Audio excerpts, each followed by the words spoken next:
నమస్తే, welcome to Y news. Montha తుఫాన్ కారణంగా పిఠాపురం పట్టణంలో ఉన్న ముంపు ప్రాంతాలను జనసేన పార్టీ ఇన్ఛార్జ్ మర్రెడ్డి శ్రీనివాసరావు పర్యటించారు.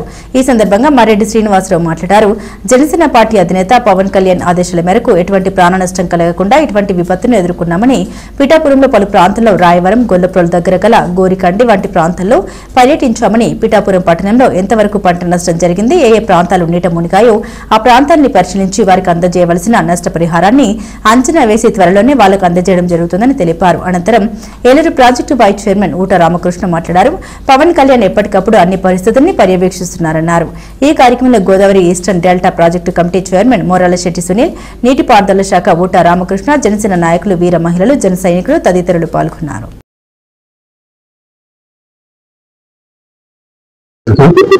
4 రోజుల క్రితం బంగాళాఖాతంలో ఏర్పడినటువంటి మోంతా తుఫాను చాలా పెద్ద ఎత్తున డ్యామేజ్ చేసింది. దీనికి సంబంధించి మన ఎన్డీఏ ప్రభుత్వం, నారా చంద్రబాబు నాయుడు నేతృత్వంలో పనిచేస్తున్న ఈ ప్రభుత్వం, మన శాసనసభ్యులు, రాష్ట్ర అధినేత పవన్ కళ్యాణ్ గారి సారథ్యంలో గత వారం రోజులుగా కూడా ఈ తుఫాను హెచ్చరికలు వచ్చినప్పుడు నేపథ్యంలో కంటిన్యూస్ మానిటరింగ్ చేస్తారు. ముందు అంచనా ప్రకారం ఇది కాకినాడ ఉపాధి తీరంలో ఇది తీరాన్ని తాకొస్తాం అనుకున్నప్పుడు యంత్రాంగం మొత్తం సమావేశమైంది. కలెక్టర్ గారి నేతృత్వంలో అనేక శిబిరాలను ఏర్పాటు చేయడం జరిగింది. మన ఉప్పాడ, కొనపట్ట ఈ ఏరియాలో అన్నింటిలో కూడా శిబిరాలు ఏర్పాటు చేసి వాళ్ళందరూ కూడా చేసి 3 రోజుల పాటు షెల్టర్ ఇవ్వడం జరిగింది. కాకపోతే మన అదృష్టవశాత్తు మనం కాకుండా కొంచెం పైకి వెళ్ళి తీరాన్ని తాకింది. అయినప్పటికీ కూడా ఇక్కడ పంట నష్టం, ఇతరత్ర ఈ రకమైన ఇష్యూస్ అన్నీ ఉన్నాయి. అదేవిధంగా ఏలేరు గత 4-5 రోజులుగా విస్తృతంగా ప్రవహిస్తుంది. కాకపోతే ఈ ఏలే ప్రాజెక్టు నుంచి కూడా యంత్రాంగం చాలా ముందు నుంచి కూడా పటిష్టమైన చర్యలు తీసుకున్నారు. వారం రోజుల క్రితమే 24 hours మానిటరింగ్ చేసే విధంగా ఏఈలు, డిఈలతో కమిటీ ఏర్పాటు చేయడం జరిగింది. ఆ ఉన్న లెవెల్స్ అన్ని మెయింటైన్ చేస్తూ యాజిటీ యథాతథంగా కూడా ఆ ప్రాజెక్ట్ కి ఎటువంటి ఇబ్బంది లేకుండా, అదేవిధంగా రైతాంగానికి నష్టం జరగకుండా కూడా ఇప్పుడు ఆల్మోస్ట్ 21.5 TMCs నీరు ఉందని చెప్తున్నారు. కాకపోతే ఉన్న క్వశ్చన్ మెయింటైన్ చేస్తూ వచ్చిన నీటిని యథాతథంగా వదులుతున్నారు.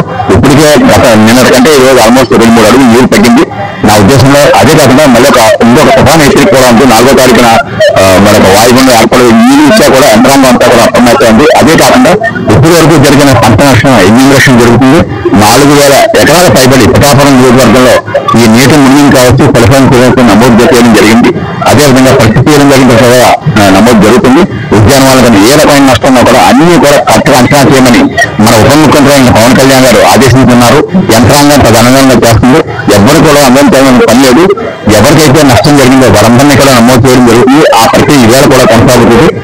ఎవరు కూడా ఆందోళించదు. ఎవరైతే నమోదు కాని వల్ల తప్పకుండా లోకల్ లీడర్స్ కానీ మా దృష్టి దాన్ని తీసుకొని వాటిని కూడా నమోదు చేసి రైతాంగం ఎవరో కూడా నష్టపోకుండా కూడా ఈ ప్రభుత్వం రైతాంగం పట్ల పక్షపాతం ఉన్న ప్రభుత్వం తప్పకుండా వారికి జరిగిన ఈ నష్టాన్ని నివారించడానికి అన్ని చర్యలు కూడా ఈ ప్రభుత్వం, ముఖ్యంగా మన శాసనసభ్యులు, రాష్ట్ర ముఖ్యమంత్రి పవన్ కళ్యాణ్ గారు ప్రత్యేక దృష్టితో దీన్ని చేయమని చెప్పారు. ఆ రకంగానే యంత్రాంగం అంతా పనిచేస్తుంది. ఎవరూ ఆందోళన చెందవద్దు. ప్రతి ఒక్క ఎకరానికి జరిగిన డ్యామేజ్ వారికి ఉపశమనం కలుగుతూ కాంపన్సేషన్ అవుతుంది.